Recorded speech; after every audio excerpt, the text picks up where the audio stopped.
قال الله سبحانه وتعالى في القرآن المجيد في القرآن الحميد ألف لام ميم ذلك الكتاب لا ريب فيه هدى للمتقين صدق الله العظيم ربي اشرح لي صدري ويسر لي أمري واحلل عقدة من لساني يفقهوا قولي ربي زدني علما آمين یا رب العالمین۔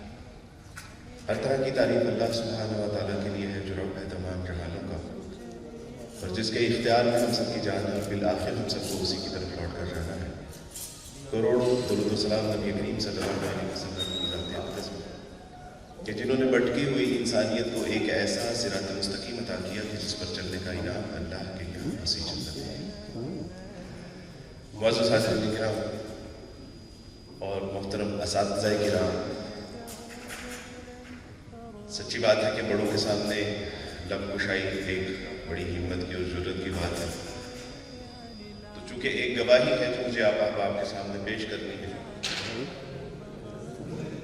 اسی کے لیے آج مجھے یہاں پہ وضو کیا گیا، اور وہ یہ ہے کہ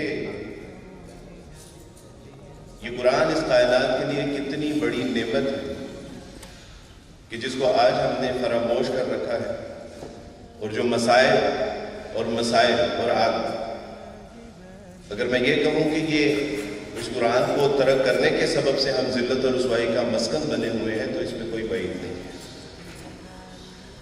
یہ وہ کتاب ہے کہ جس کے بارے میں اللہ سبحانہ و تعالیٰ نہ صرف جا بجا یہ فرماتے ہیں کہ نہ باطل اس کے آگے سے آ سکتا ہے نہ پیچھے سے آ سکتا ہے، یہ وہ کتاب ہے کہ جس کے بارے میں اللہ سبحانہ و تعالیٰ ارشاد فرماتے ہیں اِنَّا نَحْنُ نَزَّلْنَا الذِّکْرَ وَإِنَّا لَهُ لَحَافِظُونَ۔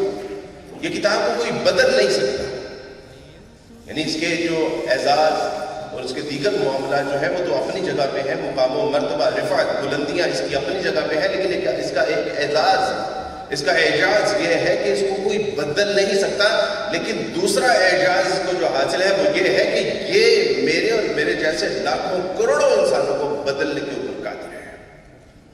میں نے آج کرسچن اپنے مذہب کا مطالعہ کیا، مذہب کا مطالعہ کرنے کے بعد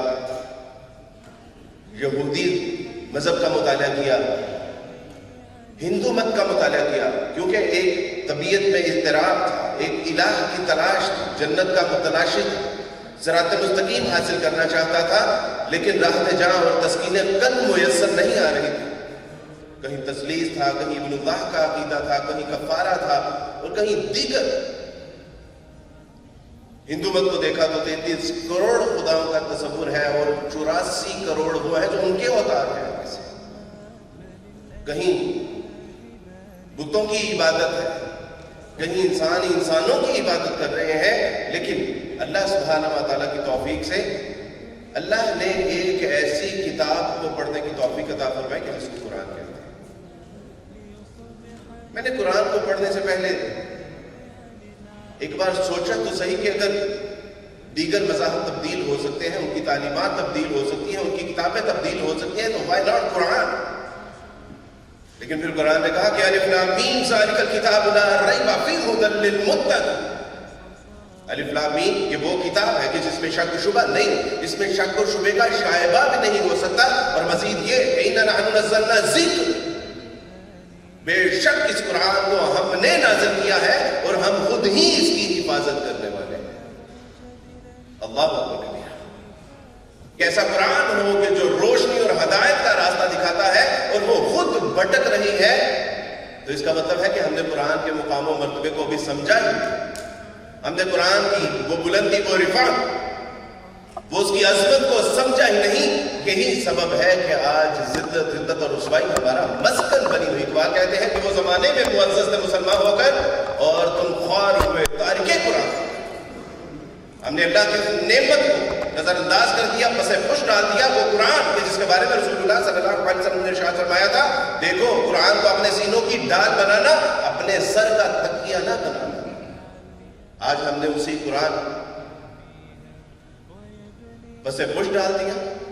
اقبال نے اس کے حوالے سے کہا، اقبال فارسی کے اشعار میں قرآن کی ایک آیت ہے جس کا ترجمہ کرتے ہوئے نظر آتا ہے، خوار از محجوب یہ قرآن شدی، شکوہ سنجے گردش دوران شدی۔ تم سمجھتے ہو کہ آج جو ذلت اور رسوائی تمہارا مسکن بنا ہوا ہے، تم سمجھتے ہو کہ یہ زمانے کا اتار چڑھاؤ ہے، یہ نشیب و فراز ہے، یہ وقت کا کھیل ہے؟ نہیں، تم نے اللہ کی کتاب کو پس پش ڈال دیا۔ اللہ نے اس امت کو ذلت اور رسوائی کا نشان بنا کر یہ، اور اس کو ہم نے محض قرآن سمجھا۔ اقبال کہتے ہیں کہ محض قرآن نہیں ہے۔ اقبال کہتے ہیں کہ فاش گوئے معاش ادر دل مزبرت، یہ کتابیں نیز چیزیں دیگر ہیں۔ تم سمجھتے ہو کہ محض یہ کتاب ہے، this is not only book، یہ محض کتاب نہیں ہے۔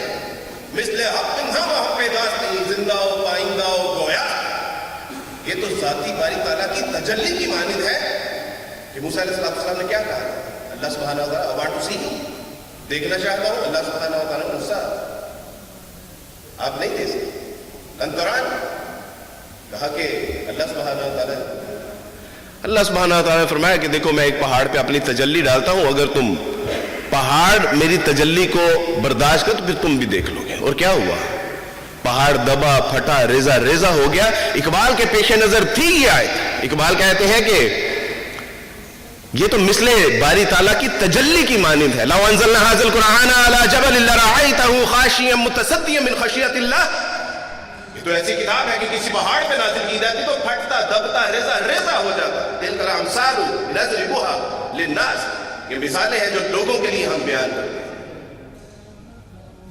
اقبال کہتے ہیں کہ مثل حق منہا وہاں پیداستین، زندہ و پائندہ و گویا، یہ تو ذاتی باری تعالیٰ کی تجلی کی مانند ہے، اور اس سے باتیں کرو تو یہ باتوں کا جواب بھی دیتی ہے۔ مسلمان کبھی اپنی زندگی کے مسائل پوچھ تو صحیح، اس سے پوچھ تو صحیح کہ آج میری زندگی میں بے سکونی کیوں ہے، اس سے پوچھ تو صحیح کہ فیئر آف فیوچر کس بات کا ہے؟ اس سے پوچھ تو صحیح کہ آج اگر مسلم معاشرہ نظر نہیں آتا تو کیا وجہ ہے؟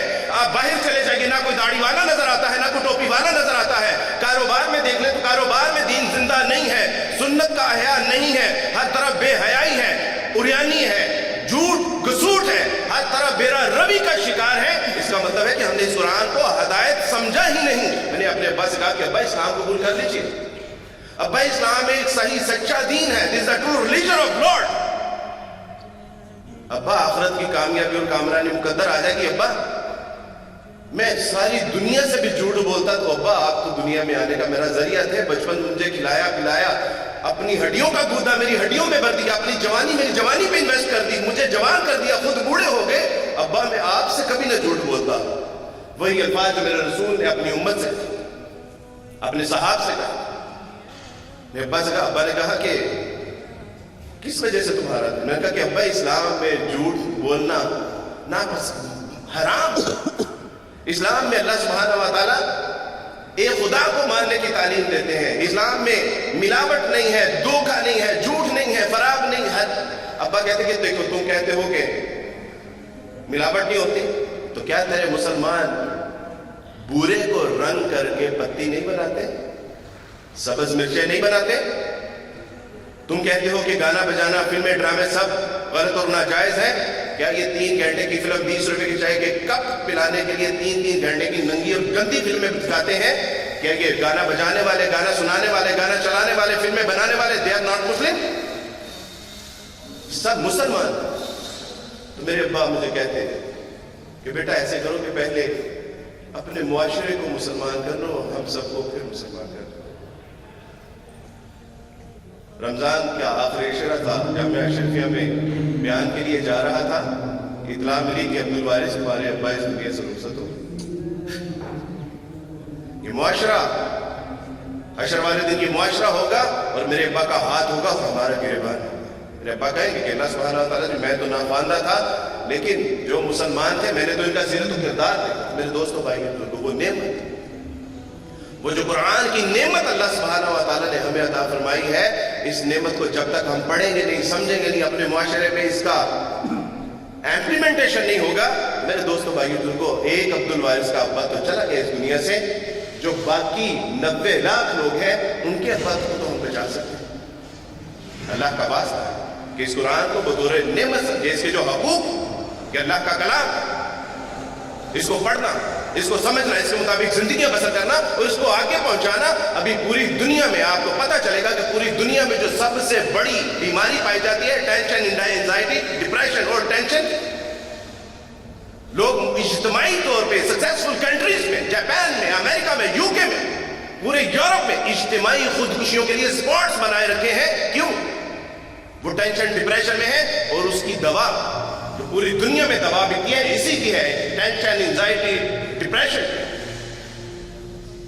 اور ان کا علاج اللہ سبحانہ و تعالیٰ نے آپ کو دے کر بھیجا تھا. الا بذکر اللہ تطمئن القلوب. جان لو لوگوں، یہ مضطرب دل، یہ بے قرار جانیں، یہ تڑپتی ہوئی روحوں کا جو قرار رکھا ہے، جو اطمینان رکھا، جو سکون رکھا ہے، جو علاج رکھا ہے، ایون دو کہ پوری دنیا کی پرابلم کا سلوشن پیش کرتا ہے قرآن. الا بذکر اللہ تطمئن القلوب. یہ ہے میرے اللہ کا کلام قرآن. میرے دوستوں بھائی، اقبال کہتے ہیں کہ خدا کرے خدا تجھے کسی طوفان سے آشنا کر دے کہ تیرے بحر کی موجوں میں اضطراب نہیں. تجھے کتاب سے ممکن نہیں فراغ کہ تو کتاب خواہ ہے مگر صاحب کتاب نہیں.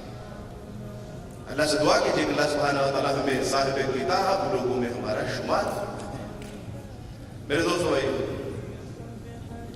اللہ سبحانہ و تعالیٰ جمعیت قرآن والوں کو جزائے خیر عطا فرمائے کہ انہوں نے یہ ذمہ داری لی کہ ہم نے نہ صرف لوگوں کے اوپر قرآن کی نعمت کو آشکارا کرنا، پاور کروانا، بلکہ اللہ سبحانہ و تعالیٰ کے رسول صلی اللہ علیہ وسلم کی جو سنت، جو فریضہ ہے، یا ایھا الرسول بلغ ما انزل الیک من ربک، نبی صلی اللہ علیہ وسلم پہنچا دیجیے جو آپ کے رب نے آپ کی طرف نازل کیا ہے. آپ علیہ الصلوۃ والسلام نے کہا هل بلغت؟ میرے صاحب میں نے تم تک پہنچا دیا؟ قالوا نعم، جی اللہ کے رسول. فَلْيُبَلِّغِ الشَّاهِدُ الْغَائِبَ، اب پہنچاؤ جو یہاں پر موجود ہیں ان لوگوں تک جو یہاں پر موجود نہیں ہیں. آج پوری امت مسلمہ خواب خرگوش کا شکار. سیاکوٹ میں ایک بچے کو اسلام قبول کروایا تو کہنے لگا کہ عبدالوارث بھائی آپ نے بہت دیر کر دی، ہماری 2 نسلیں اس دنیا سے رخصت ہو گئی. میں نے کہا کہ میرے عزیز، جو تم کو مجھ سے شکایت ہے مجھے بھی اپنے مسلمانوں سے یہی شکایت ہے کہ تم لوگوں نے اتنی دیر کر دی ہم تک آنے میں کہ ہماری نسلیں جہنم واصل ہو گئے. بچا دیں، بچا لیجیے. یہ تڑپتی ہوئی بلکتی ہوئی سسکتی جو انسانیت ہے، اگر اس کو کوئی بچا سکتا ہے تو وہ امت مسلمہ کہ جس کو اللہ سبحانہ و تعالیٰ نے یہ فریضہ سر انجام دے کے بھیجا تھا. کنتم خیر امۃ اخرجت للناس تأمرون بالمعروف وتنہون عن المنکر. You are selected people of the Lord. تمہیں اللہ نے منتخب کیا ہے اس لیے کہ لوگوں کو برائی سے روکو اور اچھائی کی دعوت دو، اور قرآن سے بہترین اچھائی کی دعوت کوئی ہو ہی نہیں سکتی. اتر کر ہیرا سے سوئے قوم آیا اور نسخہ کیمیا ساتھ لایا. آج ہم نے تمام دنیا کے علوم و فنون تو پڑھ لیے، لیکن وہ نسخہ کیمیا انسانیت کی فلاح و بہبود کا جو نسخہ تھا اس کو ہم نے نظر انداز کر دیا. اور اقبال اس کے حوالے سے نہیں، ہم نے تو اقبال کو بھی نظر اپنی کتابوں سے نکال دیا. ہم نے اقبال میں تیری ضرورت نہیں ہے بھائی، ہم تو قرآن کو چھوڑ دیا، رسول اللہ کی سنت کو چھوڑ دیا. تیرا کلام کیا چیز ہے؟ اللہ سبحانہ و تعالیٰ ان کو جزائے کثیر عطا فرمائے. جمعیت قرآن والوں کو کہ اللہ سبحانہ و تعالیٰ کہاں سے کراچی سے سلسلہ شروع ہوا، پورے پاکستان میں اب اس کا سلسلہ پھیلا ہوا ہے. اور جب مجھے بتایا تو دل سے شکریہ ادا کیا، اور میں نے کہا کہ میرا جان مال وقت میں کہیں آپ لوگوں کے جوتے سیدھے کر سکتا ہوں گا تو میرے لیے سعادت کی بات ہے. ایک بڑھیا اٹھتی ہے، دوڑتی ہے، گرتی ہے، پھر اٹھتی ہے، دوڑتی ہے، گرتی ہے. اماجان what's the problem with you؟ ماں جی کیا مسئلہ ہے، کیا مصیبت پڑی ہوئی ہے؟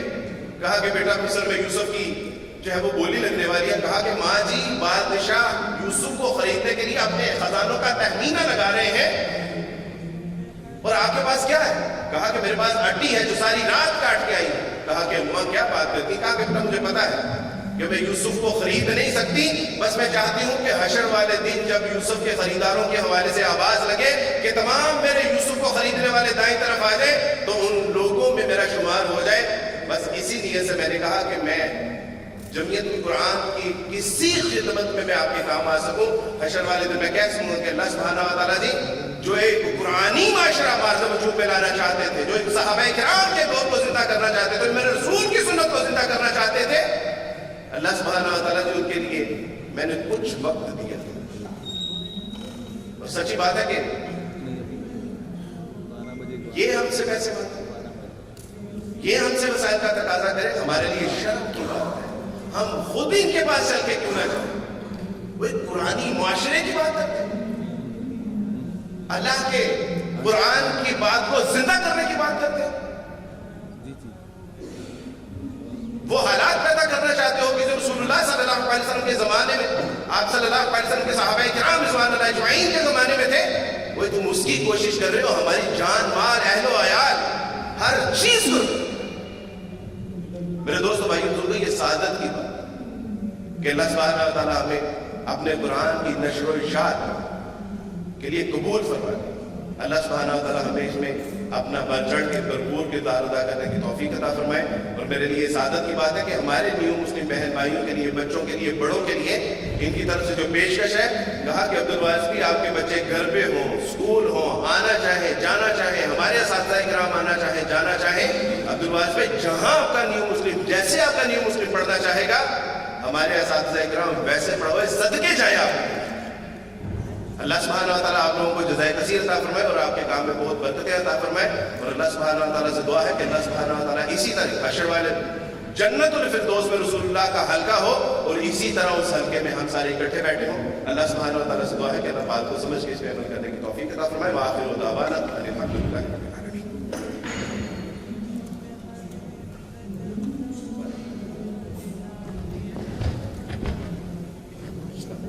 جزاک اللہ خیر کثیرہ عبدالوارث بھائی. اللہ تعالیٰ ہم سب کو جڑ کر ایک ساتھ مل کے یہ قرآنی معاشرہ جو رسول اللہ صلی اللہ علیہ وسلم نے اپنی زندگی اپنے حیات طیبہ میں بنایا، اللہ تعالیٰ ہمیں اسی راستے پر محنت کرنے کی توفیق عطا فرمائے، آمین ثم آمین۔ الحمدللہ قرآن حکیم کے حقوق میں سے ایک حق یہ بھی ہے کہ جیسے کہ نبی صلی اللہ علیہ وسلم کی حدیث مبارکہ کا مفہوم ہے کہ اپنی آوازوں سے قرآن حکیم کو مزین کرو۔ الحمدللہ ٹرسٹ جامعہ تعلیم قرآن کے بچوں کو یہ اعزاز حاصل ہے، یہ سعادت حاصل ہے کہ ہر بچہ جس طریقے سے اس کے لیے قاعدہ سکھانے کی اور پھر تلاوت کی، ناظرے کی کے حوالے سے جو ہے وہ محنت کی جاتی ہے، نہ صرف یہ کہ اس کے مخارج، اس کی ادائیگی پر زور ہوتا ہے، اس کے تلفظ پر بھی زور ہوتا ہے۔ یہی وجہ ہے کہ الحمدللہ ایئر آن ایئر، سال ہر سال سے ہمارے مختلف اسٹوڈنٹس، طلبہ لوکل بھی، صوبائی سطح پر بھی، نیشنل لیول پر بھی اور انٹرنیشنل لیول پر بھی مختلف کمپٹیشنز میں ون کرتے آئے ہیں۔ ایسا ہی بچہ الحمدللہ اس سال ہمارے جو قومی سطح پر اوقاف کے تحت ایک کمپٹیشن ہوا، قرأت کمپٹیشن، اس میں پہلی پوزیشن حاصل کی ہے۔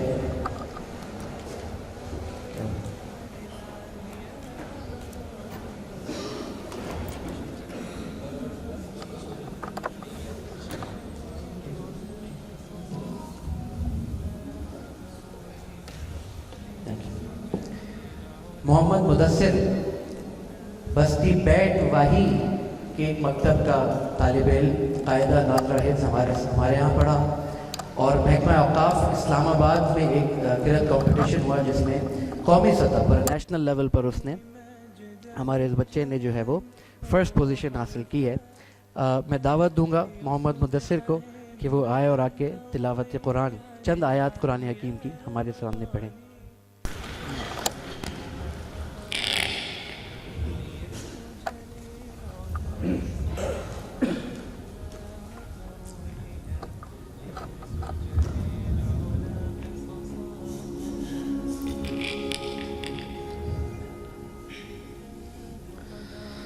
أعوذ بالله من الشيطان الرجيم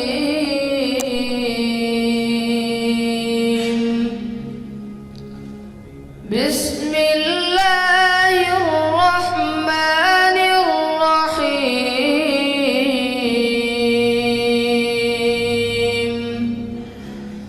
ومن أحسن قولا ممن دعا إلى الله وعمل صالحا وقال إنني من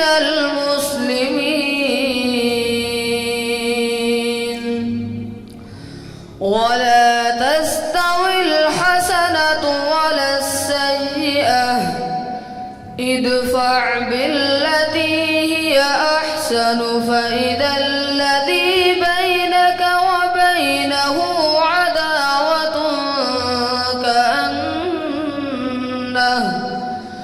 كأنه ولي حميم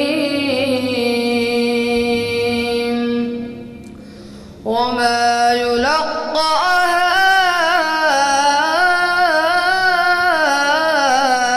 إلا الذين صبروا وما يلقاها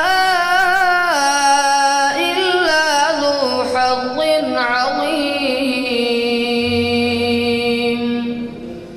وإما ينزغنك من الشيطان نزغ فاستعذ بالله إنه هو السميع العليم صدقت يا رب الكعبة والناس أجمعين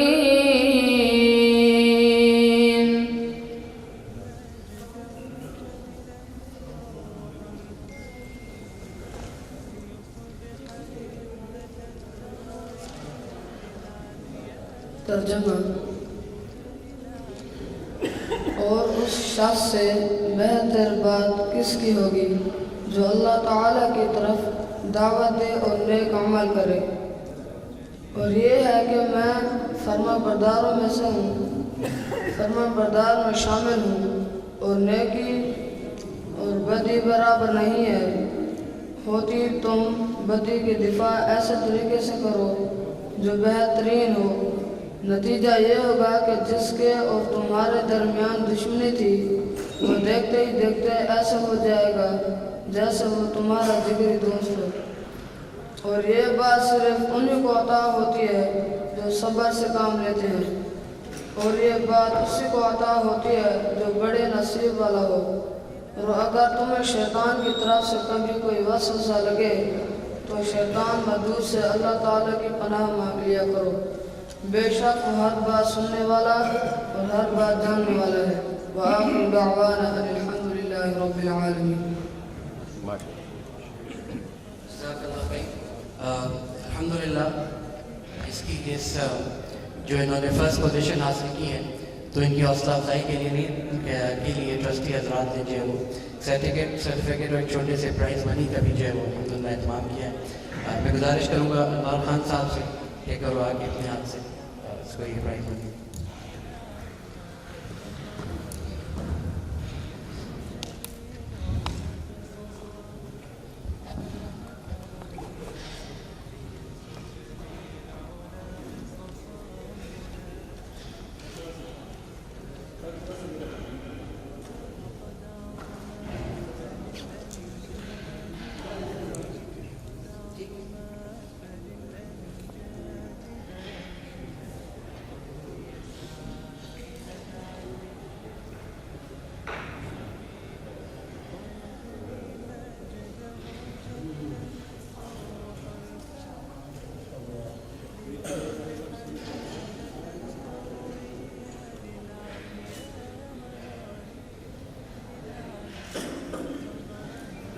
بہت شکریہ، جیتے رہیے، جزاک اللہ انوار صاحب، بہت شکریہ۔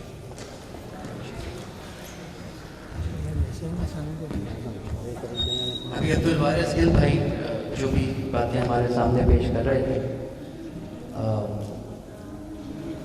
جیسے وہ شعر بھی ہے نا کہ اے خاصہ اے خاصان رسول وقت دعا ہے، امت پہ تیری آ کے عجب وقت پڑا ہے، وہ دین جو بڑی شان سے نکلا تھا وطن سے، پردیس میں وہ آج غریب الغربا ہے۔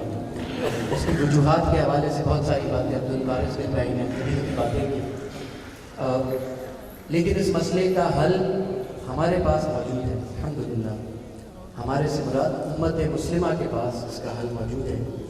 میں گزارش کروں گا ہمارے بہت ہی محترم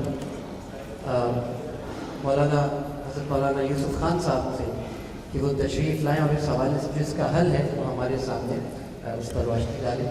حضرت مولانا یوسف خان صاحب شیخ الحدیث ہیں جامعہ اشرفیہ میں، اور الحمدللہ جامعہ تعلیم قرآن کے ٹرسٹی بھی ہیں، ہماری سرپرستی فرماتے ہیں۔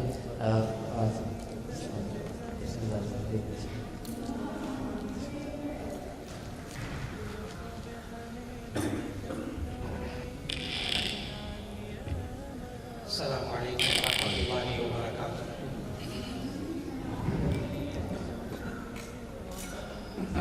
صلی علی رسول کریم، اما بعد فاعوذ باللہ من الشیطان الرجیم، بسم اللہ الرحمن الرحیم۔ الف لام میم، ذالک الکتاب لا ریب فیہ، ھدی للمتقین الذین یؤمنون بالغیب وَيُقِيمُونَ الصَّلَاةَ وَمِمَّا رَزَقْنَاهُمْ يُنْفِقُونَ وَالَّذِينَ يُؤْمِنُونَ بِمَا أُنزِلَ إِلَيْكَ وَمَا أُنزِلَ مِن قَبْلِكَ وَبِالْآخِرَةِ هُمْ يُوقِنُونَ أُولَئِكَ عَلَى هُدًى مِن رَّبِّهِمْ وَأُولَئِكَ هُمُ الْمُفْلِحُونَ۔ صدق اللہ العظیم۔ اللہ رب العزت نے آج جو ہمارا موضوع ہے کہ ہم دیکھیں گے ایک قرآنی معاشرہ، اس کا حل اللہ رب العزت نے پورے قرآن مجید میں عطا فرمایا۔ کہ اس کا حل یہ ہے کہ ہم دیکھیں گے قرآنی معاشرہ، اس کے لیے ہمیں قرآن مجید کے اندر جو اللہ تعالیٰ نے اس معاشرے کی خصوصیات بتائی ہیں، وہ ایک ایک خصوصیت آج مختصر سے وقت میں ہمارے سامنے آ جائے۔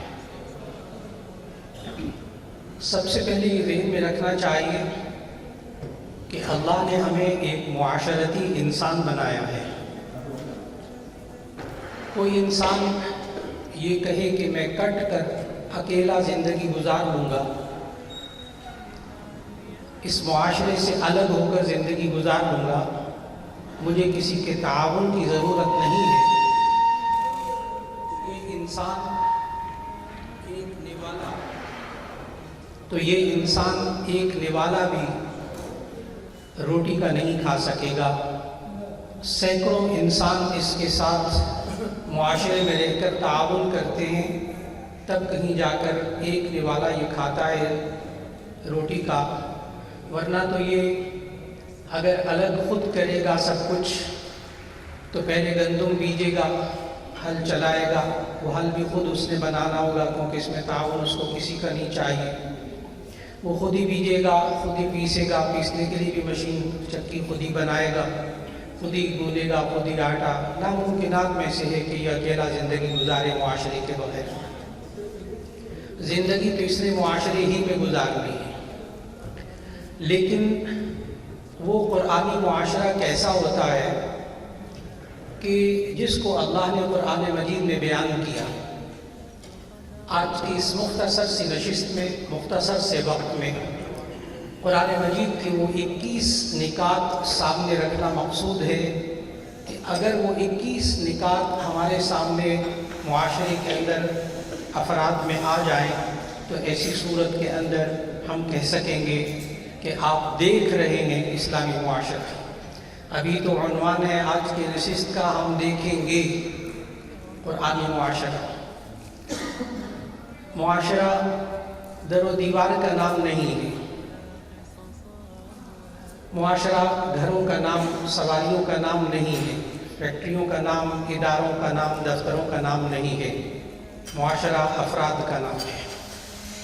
اللہ نے ان افراد میں خصوصیات کو پیدا کرنے کی تلقین فرمائی اور یہی اس کا حل ہے۔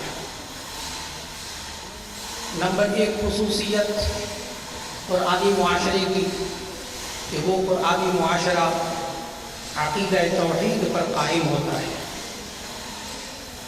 اور یہی بنیادی غلطی ہے کہ جس کی وجہ سے عقیدہ توحید پر قائم نہ ہونے کی وجہ سے حاکمیت صرف اللہ تعالیٰ کی ہے، یہ ذہن میں نہ ہونے کی وجہ سے خرابیاں کہاں سے کہاں پہنچ گئیں۔ وہ اللہ اپنی ذات اور صفات کے اعتبار سے ایک ہے، یہ عقیدہ توحید۔ یہ اللہ نے سکھایا کہ دیکھو میں تمہیں قرآن تو دے رہا ہوں، ذالک الکتاب لا ریب فیہ، اس کتاب میں کوئی شک نہیں، ھدی للمتقین، یہ ہدایت ہے پرہیزگاروں کے لیے۔ لیکن پہلی خوبی اللہ نے کیا بتائی کہ کن لوگوں کے لیے کتاب ہدایت ہے؟ الذین یؤمنون بالغیب، جو اندیکھی بات پر ایمان رکھتے ہیں، اللہ پر ایمان، فرشتوں پر ایمان، آمنت باللہ وملائکتہ وکتبہ ورسلہ والیوم الآخر۔ ایک خصوصیت عقیدہ توحید۔ دوسری خصوصیت، مجھے معلوم ہے آپ میں سے اس وقت ایسے اسکالرز موجود ہیں، علماء موجود ہیں اس وقت یہاں تشریف فرما ہیں، کہ وہ جو 21 نکات ہیں یہ قرآن حکیم کے معاشرے کے لیے، وہ ایک ایک نقطے پر ماشاءاللہ گھنٹوں تقریر کر سکتے ہیں۔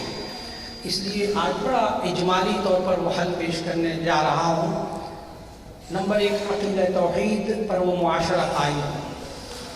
نمبر 2 وحدت فکر و عمل، یہ ایک ایسی چیز ہے کہ جس کی وجہ سے قرآنی معاشرہ قائم ہوتا ہے۔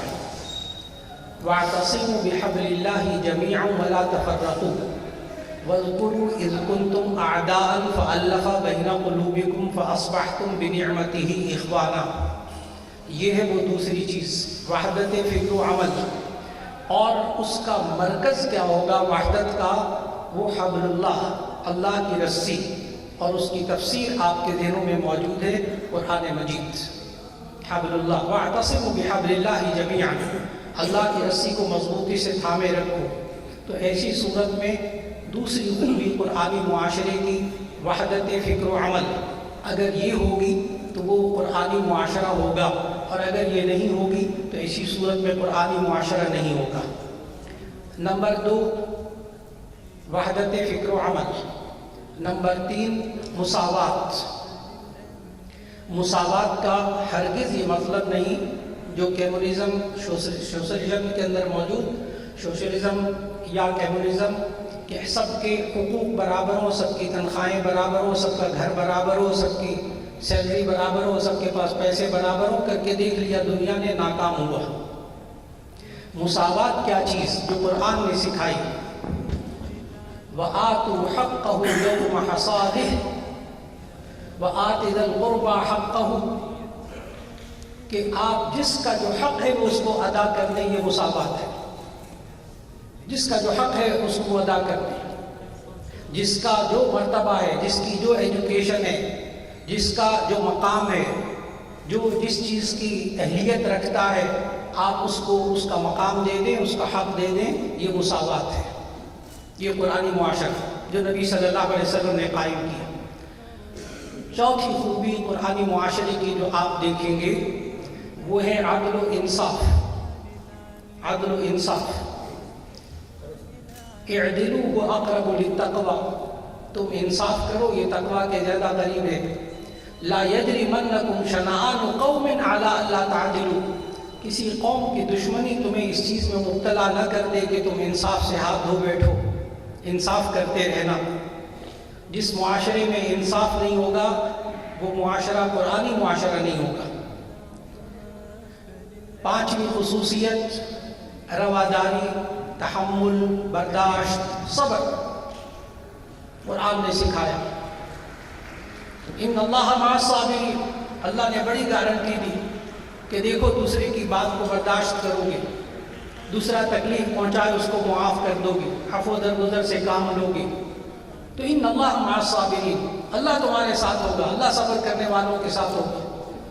آج تحمل برداشت کی کمی کی وجہ سے قرآنی معاشرہ ہمیں نظر نہیں آ رہا، اور جس انسان کے اندر تحمل اور برداشت اور رواداری اور صبر کا مادہ آئے گا، یہ پانچویں خوبی، تو ایسی صورت کے اندر انشاءاللہ وہاں اسلامی معاشرہ آپ کو جھلکتا ہوا نظر آئے گا۔ نمبر 6 اخوت۔ اخوت، انما المؤمنون اخوۃ، تمام ایمان والے آپس میں بھائی بھائی ہیں۔ نبی صلی اللہ علیہ وسلم نے اس کی کیفیت بتائی، کر کے دکھایا ہاتھوں کے اشارے سے کہ المؤمن للمؤمن کالبنیان یشد بعضہ بعضا ثم شبک بین اصابعہ، فرمایا کہ مسلمان کا بھائی ہے، جس طرح ایک اینٹ دوسری اینٹ کو دیوار کے اندر سہارا دیتی ہے، مسلمان ایک دوسرے کو سہارا دیتا ہے، ایک دوسرے کی ٹانگ کھینچنے والا نہیں ہوتا، ایک دوسرے کو نقصان پہنچانے والا نہیں ہوتا۔ نبی صلی اللہ علیہ وسلم نے اخوت کی مثال دی، تری المؤمنین فی تراحمہم وتوادہم وتعاطفہم کمثل الجسد اذا اشتکا شیئا منہ تداعی لہ سائر الجسد بالسہر والحمى، کہ پوری امت مسلمہ میں ایک شخص کو تکلیف ہو، پورا بدن امت مسلمہ تکلیف میں مبتلا ہو جائے، اس تکلیف کو دور کرنے کی کوشش کرنا شروع کر دے، تکلیف دور ہو جائے گی۔ ایسی اخوت، ایسی مواخات نبی صلی اللہ علیہ وسلم نے مدینہ طیبہ میں قائم کر کے دکھائی، مہاجرین اور انصار کے اندر۔ نمبر 7 قرآنی معاشرہ ہم دیکھیں گے جس کے اندر 7ویں خوبی ہوتی ہے سادگی، یعنی فضول خرچی سے بچاؤ۔ بہت سے لوگ سادگی کی تعریف پوچھتے ہیں، سادگی کی ڈیفینیشن کیا ہوتی ہے؟ جی ان المبذرین کانوا اخوان الشیاطین، یہ جو فضول خرچی کرنے والے ہوتے ہیں شیطان کے بھائی ہوتے ہیں۔ بلا ضرورت خرچ کرنا، دکھاوے کے لیے خرچ کرنا، گناہ کی جگہ خرچ کرنا، لا تسرفوا ان اللہ لا يحب المسرفین، فضول خرچی نہ کرو۔ اور ایسی صورت کے اندر جو دینی معاشرہ ہوگا اس کے اندر 7ویں خوبی ہوگی کہ اس کے اندر فضول خرچی نہیں ہوگی، دکھاوا نہیں ہوگا، نمائش نہیں ہوگی، سادگی ہوگی۔ نمبر 8 قرآنی معاشرہ، ان اللہ یحب المتطہرین، بے شک اللہ تعالیٰ طہارت اور صفائی رکھنے والوں کو پاکیزہ بدن، پاکیزہ لباس، پاکیزہ جگہ، پاکیزہ بستر، پاکیزہ جائے نماز، پاکیزہ بیٹھنے کی جگہ، یہ اس کا بدن پاکیزہ تو اس کی روح بھی پاکیزہ۔ تو اسلامی معاشرہ طہارت اور صفائی پر مبنی ہوتا ہے۔ اور نمبر 9 اسلامی معاشرہ آداب و خطوات جو قرآن نے سکھائے، زندگی گزارنے کے ایٹیکیٹس، وہ جو اسلام نے سکھائے، وہ جو قرآن نے سکھائے، اس نے کھانا کیسے ہے، اس نے پینا کیسے ہے، اس نے سونا کیسے ہے، اس نے کمانا کیسے ہے، اس نے تجارت کیسے کرنی ہے، اس نے دوسروں کے ساتھ بیہیو کیسے کرنا ہے، ایک ایک آداب و اطوار اللہ نے قرآن میں سکھائے۔ جب انسانی معاشرے کے اندر وہ چیزیں، وہ خوبیاں آ جائیں گی تو ایسی صورت میں وہ اسلامی معاشرہ کہلائے گا، جسے آپ نے کہا کہ ہم دیکھیں گے اسلامی معاشرہ۔ آپ دیکھ سکتے ہیں اسلامی معاشرہ، اگرچہ وہ اب بھی بکھری ہوئی لائنوں میں موجود، لیکن جب اجتماعی طور پر سامنے آتا ہے تو اسی صورت میں یہ خوبیاں انسان کے سامنے آتی ہیں۔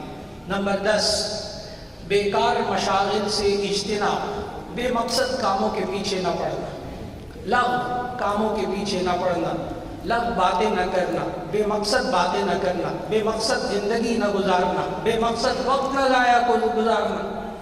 کتنا وقت ہے اس پاکستانی شخص کے پاس، دنیا یوں کہتی ہے یہ ویلا بندہ ہے، اس کے بعد ٹائم ہی ٹائم ہے، یہ موبائل یہ گھنٹوں گزار دے گا یوٹیوب دیکھتے ہوئے بے مقصد۔ ٹھیک ہے مقصد ہو بہت اچھا، لیکن اسی سے فائدہ بھی اٹھاتا ہے۔ موبائل بڑی نعمت اللہ کی اگر اس کو اچھا استعمال کیا جائے، ورنہ وقت کا ضیاع۔ تو جو قومیں وقت کو ضائع نہیں کرتی وہ قومیں معاشرہ بناتی ہیں، وہ قومیں بڑی مضبوط ہوتی ہیں۔ تو ایک چیز وقت کی پابندی، وقت کا معاشرہ، وقت کا خیال کرنا، اور اس کے ساتھ ساتھ وقت کو ضائع نہ کرنا۔ نمبر 11ویں خصوصیت عالمگیر معاشرہ، عالمگیر معاشرہ، گلوبل، ایسا انٹرنیشنل معاشرہ کہ یہ قرآن نہ صرف مکہ مدینے کے لیے تھا، نہ صرف پاکستانیوں کے لیے ہے، قرآنی معاشرہ تو پوری انسانیت کے لیے ہے۔ یہ آج وقت کی بہت بڑی ضرورت ہے اس بات کو سمجھنا کہ اللہ کا قرآن میں کوئی ایک حکم آپ ثابت نہیں کر سکتے کہ یہ صرف مکہ مدینے والوں کے لیے تھا۔ کوئی ایک حکم آپ نہیں کہہ سکتے کہ یہ صرف مسلمان ہی کر سکتے ہیں، پاکستانی ہی کر سکتے ہیں، بس جی نہیں۔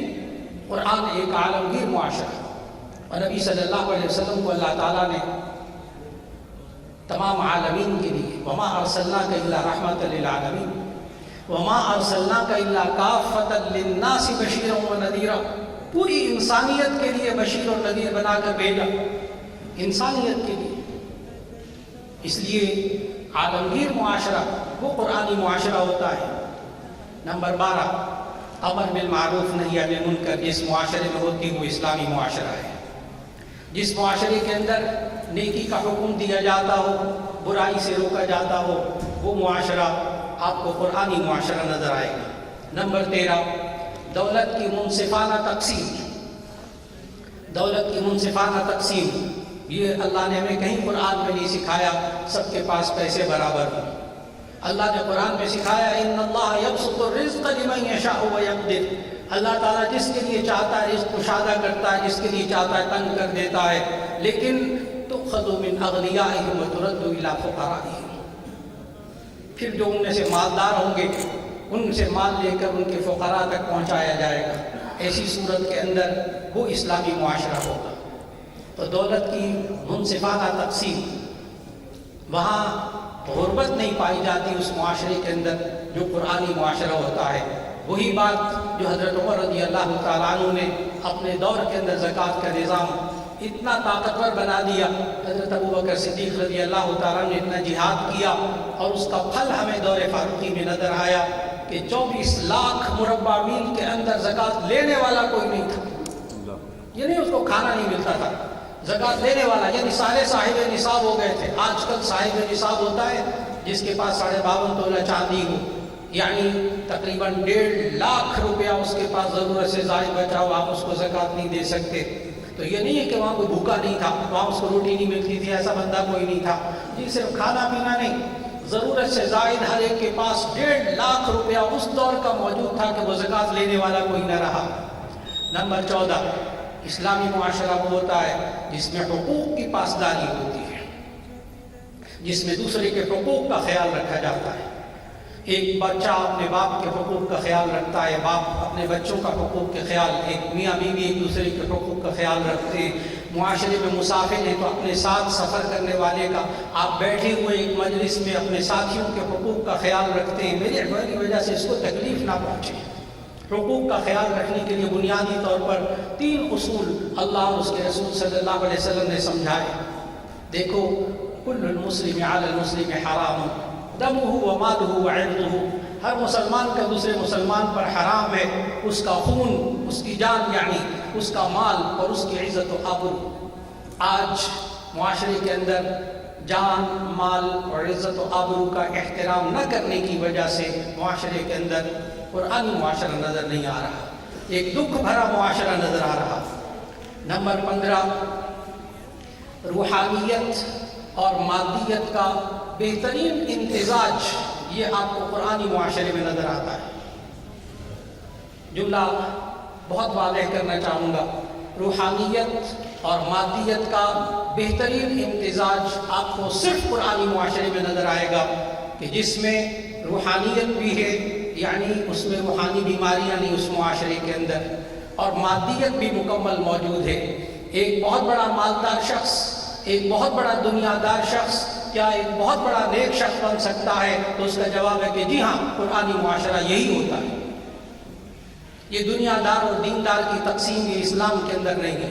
اسلام کے اندر تو مومن اور کافر کی تقسیم ہے، ایمان لانے والے یا نہ لانے والے کی تقسیم ہے. ایک 100% دنیا دار ہو، کیا وہ 100% دیندار ہو سکتا ہے؟ تو اس کا جواب ہے کہ جی ہاں. نبی صلی اللہ علیہ وسلم نے ان لوگوں کو جو چند ایک آ گئے تھے اور انہوں نے آ کر سوچا تھا کہ ہم اب معاشرتی زندگی ایسی گزاریں گے جس میں روحانیت ہی روحانیت ہوگی، نبی صلی اللہ علیہ وسلم نے ان کے قبلے کو بدلا، ان کی لائن کو بدلا. وہ آئے تو آ کر کہنے لگے، نبی صلی اللہ علیہ وسلم کے حالات کو دیکھا، بخاری شریف کی حدیث سنانے لگا، نبی صلی اللہ علیہ وسلم کے حالات کو دیکھا، عبادات کو دیکھا، گھریلو زندگی کو دیکھا. ایک صاحب کہنے لگے میں آئندہ ساری زندگی کبھی نہیں سوؤں گا، ان کو رات کی عبادت بڑی اچھی لگی.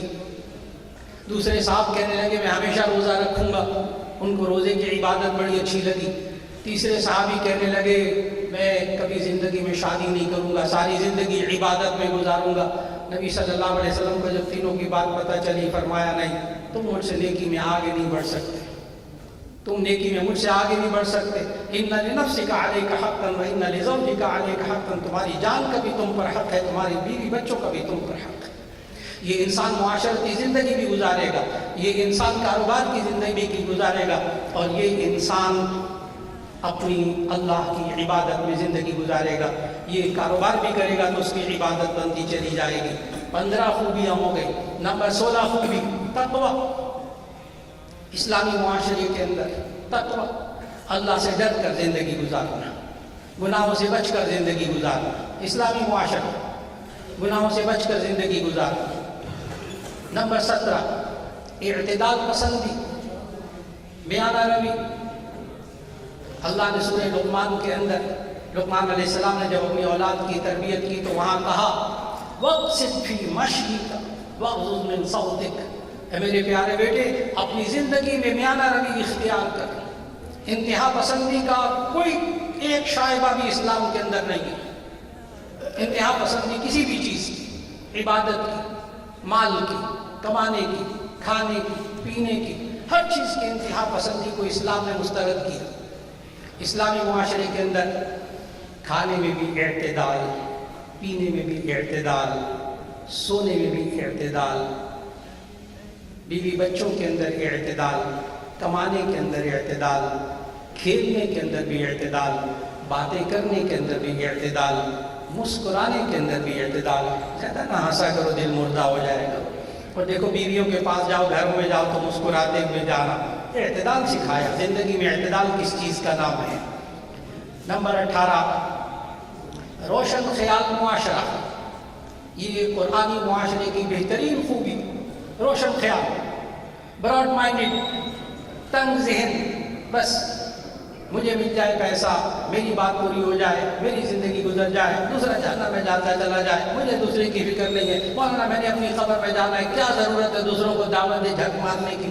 نہیں، روشن خیال معاشرہ جس میں انسان کا ذہن بہت کھلا ہوتا ہے، ہر ایک کو قبول کرتا ہے. ایسا ایک آبادی، ایسا ملک ہوتا ہے جس میں دوسرے آ کر اس کے ہاں بستے ہیں. ایسا گھر ہوتا ہے جس کے اندر سب آ کر بستے ہیں. اور ایسا معاشرہ ہوتا ہے جس کے اندر ہر ایک کا ذہن کھلا ہوتا ہے. تنگ ذہنی یہ اسلامی معاشرہ نہیں ہوتا. کھلا ذہن یہ اسلامی معاشرے کی خصوصیت ہے. نمبر 19 عفت و حیا، پاک دامنی اور حیا. یہ اسلامی معاشرہ. اتل ما اوحی الیک من الکتاب واقم الصلاۃ ان الصلاۃ تنہی عن الفحشاء والمنکر قل انما حرم ربی الفواحش ما ظہر منها وما بطن. اللہ نے ہر چیز جو کہ ظاہری بے حیائی ہو، چھپی ہوئی بے حیائی ہو. حیا کیا؟ انقباض النفس عن القبیح. امام راغب رحمہ اللہ نے مفردات القرآن میں حیا کی تعریف لکھی. انقباض النفس عن القبیح. بری بات کے اندر، بری بات کے بارے میں انسان کے دل کے اندر جو رکاوٹ ہوتی ہے اسے حیا کہتے ہیں. آج ہمارے معاشرے کے اندر جو مادر پدر آزاد معاشرہ دکھائی دیتا ہے کہ اولاد ماں باپ کے ساتھ بدتمیزی کر رہی، قدر نہیں کر رہی، حرام حلال کی تمیز نہ رہنا، رشوت کا عام ہونا، دوسروں پر ظلم کا عام ہونا، خیانت اور کرپشن کا عام ہونا، یہ سب حیا کے نہ ہونے کی وجہ سے ہے. آج معاشرے میں حیا کو سمجھتے ہیں شاید بے لباس ہونا بھی حیائی ہے، ناچ گانا بھی حیائی ہے. ہمارا ذہن بس اتنا کام کر رہا ہے معاشرے کے اندر. لیکن آپ قرآن حکیم کو گہرائی سے پڑھیے، آپ کو معلوم ہوگا کہ حیا کس کو کہتے ہیں. انقباض النفس عن القبیح. بری بات کے بارے میں انسان کے دل کے اندر جو رکاوٹ ہوتی ہے اس کو حیا کہتے ہیں. اور جب وہ یہی وجہ ہے کہ اس حیا کو نبی صلی اللہ علیہ وسلم نے ایمان کا حصہ قرار دیا. الحیاء من الایمان. اگر انسان کے اندر حیا نہ رہے ایمان نہیں رہتا. اور یہ کیوں معاشرہ مادر پدر آزاد ہوا؟ کیوں قرآنی معاشرہ قائم نہیں ہو سکتا؟ اس لیے کہ اس معاشرے کے اندر بے حیائی عام ہو گئی. یعنی گناہ کو گناہ نہ سمجھنا. آسان الفاظ میں بے حیائی کس کو کہتے ہیں؟ گناہ کو گناہ نہ سمجھنا. اللہ کی نافرمانی ہو رہی اس کو نافرمانی نہ سمجھنا، اس میں خود بھی شریک ہو جانا. اور نبی صلی اللہ علیہ وسلم نے ہمیں خبردار کیا تھا کہ اذا فاتک الحیاء فافعل ما شئت. اذا فاتک الحیاء فافعل ما شئت. جب حیا فوت ہو جائے تو جو جی چاہے کیجیے، جو جی چاہے کرے. پھر یہ مادر پدر آزاد معاشرہ ہوگا. معلوم ہوا حیا کو ہم نے معاشرے میں قائم کرنا ہے. یعنی لوگوں کے اندر برائی کے گناہ ہونے کا احساس پیدا کرنا ہے کہ ہم غلط کر رہے ہیں. کم از کم اس بات کا تو خیال رکھیے کہ یہ غلط ہے. انشاءاللہ اس معاشرے میں حیا رہے گی. نمبر 20 خیرخواہ معاشرہ. وہ معاشرہ جو دوسروں کے لیے بھلا چاہے. نبی صلی اللہ علیہ وسلم نے فرمایا الدین النصیحہ. دین خیرخواہی، دین نام ہی خیرخواہی کا ہے. جو انسان دوسرے کے لیے بھلا نہیں چاہتا وہ دیندار نہیں. جو ملک کے لیے بھلا نہیں چاہتا وہ دین نہیں رکھتا اپنے اندر. جو اپنے بہن بھائیوں کے لیے، اپنے ساتھی کے لیے، اپنے کولیگ کے لیے اگر دین نہیں چاہتا، بھلائی نہیں چاہتا، تو ایسی صورت میں وہ انسان اسلامی معاشرے میں نہیں رہتا. اسلامی معاشرہ ہر ایک کے لیے خیر خواہی. اور 21واں اور آخری پوائنٹ، اسلامی معاشرہ وہ ہوتا ہے جس میں امن ہوتا ہے، جس میں امن ہوتا ہے. آج آپ کو حیرت ہوگی کہ آپ میں سے ہر ایک ماشاءاللہ دنیا کے کونے کونے میں سفر کرتے ہیں. آج اسلامی پوائنٹ جو آپ نے سنے، قرآنی معاشرہ ہم دیکھیں گے. کیسے دیکھیں گے؟ وہ کیسا ہوتا ہے؟ یہ جو 21 نکات بیان کیے ہیں نا، تھوڑا سا ذہن پر زور دیجئے. آپ دنیا کے کونے کونے میں گھومنے پھرنے والے حضرات تھوڑا سا ذہن پہ زور دیجئے. غیر مسلموں میں سے 21 پوائنٹ انہوں نے اختیار کر رکھے ہیں. بہت نازک بات کہہ رہا ہوں.